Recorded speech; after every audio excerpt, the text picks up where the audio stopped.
विस्तार से बात करेंगे। मोदी सरकार के दूसरे कार्यकाल के आखिरी और पूर्ण बजट में हर वर्ग का ख्याल रखा गया है। वित्त मंत्री निर्मला सीतारमण के हर ऐलान का मेज ठोक कर इस्तकबाल किया गया, लेकिन सबसे ज्यादा देर तक मोदी मोदी गूंजा जब इनकम टैक्स की बारी आई और 9 साल से टकटकी लगाए बैठा सैलरी वाला तेज धड़कनों के साथ इंतजार करने लगा। तो देखिए, मोदी मोदी की गूंज संसद में, और उस वक्त जब इनकम टैक्स का ऐलान होने वाला था संसद में सबकी धड़कनें भी बढ़ गईं, लेकिन उससे ज्यादा जो सैलरी वाले हैं उनकी धड़कनें बढ़ गईं। 9 साल से टकटकी लगाए कि इस बार क्या ऐलान होगा। हालांकि निर्मला सीतारमण भी मुस्कुराते हुए नजर आई थी इस ऐलान के पहले। संसद में मोदी मोदी की गूंज देखने को मिली। तमाम जितने भी नेता हैं यहाँ पर, तमाम जितने भी सांसद मौजूद थे, वो मोदी मोदी भी करने लगे। देखिए, प्रधानमंत्री नरेंद्र मोदी को भी दिखा रहे हैं हम, जब सदन में मोदी मोदी की गूंज सुनाई दी। निर्मला सीतारमण भी इस नाजुक वक्त का मूल्य जानती थी, इसलिए उन्होंने पहले कहा कि अब मैं उस तरफ आती हूं जिसका आप सब इंतजार कर रहे हैं। इतना कहकर वो पानी का गिलास उठाती हैं, थोड़ी देर का पॉज बनता है, कैमरा राजनाथ सिंह की तरफ जाता है, वो मुस्कुरा रहे होते हैं। यकीन मानिए, सैलरी वालों की धड़कन और बढ़ जाती है, लेकिन अंत तक वित्त मंत्री सबको साधने में सफल हो जाती हैं।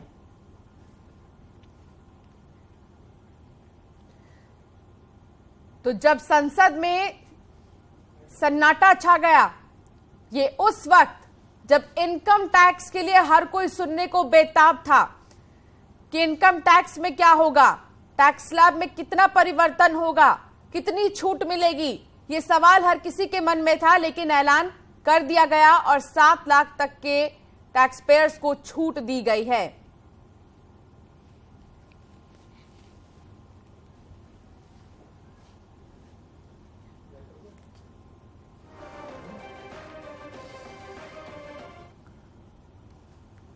तो देखिए, बजट में किसान से लेकर महिला तक, युवाओं से लेकर मिडिल क्लास तक सरकार ने सभी वर्ग को इस बजट में राहत दी है। हालांकि चुनावी साल होने की वजह से विपक्ष को मोदी सरकार का बजट चुनावी लग रहा था, लेकिन कुछ ऐसे भी नेता हैं जिसको इस बजट में कुछ भी नजर नहीं आ रहा। आपको पूरी भी रिपोर्ट दिखाएंगे, लेकिन उससे पहले ये बता देते हैं कि आपके लिए इस बजट में क्या है। तो देखिए, आपके लिए क्या है बजट में, ये आपको दिखा रहे हैं। आयकर छूट का जो दायरा है वो बढ़ा दिया गया है। 7 लाख तक कोई टैक्स नहीं लगेगा, 7 लाख तक। युवाओं को शिक्षा की सौगात दी गई है।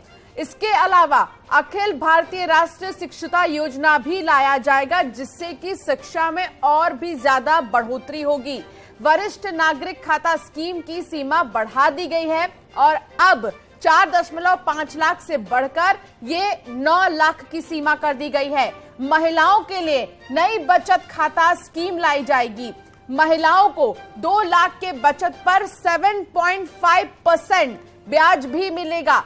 इलेक्ट्रिक वाहन और ऑटोमोबाइल सस्ता हो गया है। आपके लिए क्या है इस बजट में, वो बता रहे हैं। सोना, चांदी, प्लैटिनम और सिगरेट महंगी हो गई है। जो सिगरेट लेते हैं उनके लिए ये बहुत दुख की बात है, सिगरेट महंगी हो गई है। और सबसे बड़ी बात, पैन कार्ड को अब राष्ट्रीय पहचान पत्र के तौर पर इस्तेमाल आप कर सकेंगे। इससे पहले आप आधार कार्ड को ही राष्ट्रीय पहचान के तौर पर यूज करते थे। युवा उद्यमियों के कृषि स्टार्टअप को प्रोत्साहित करने के लिए कृषि कोष बनाया जाएगा। तो बजट में क्या है ये आपको बता रहे हैं, और ये भी बहुत जरूरी है जानना कि इस बजट को क्यों इतना खास माना जा रहा है।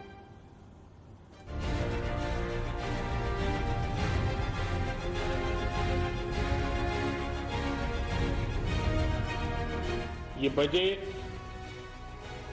वंचितों को वरीयता देता है। Starting from 2.5 lakh, I propose to change the tax structure in this regime by reducing the starting from 2.5 lakh.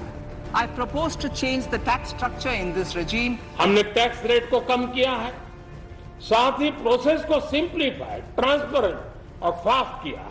23.3 lakh crores.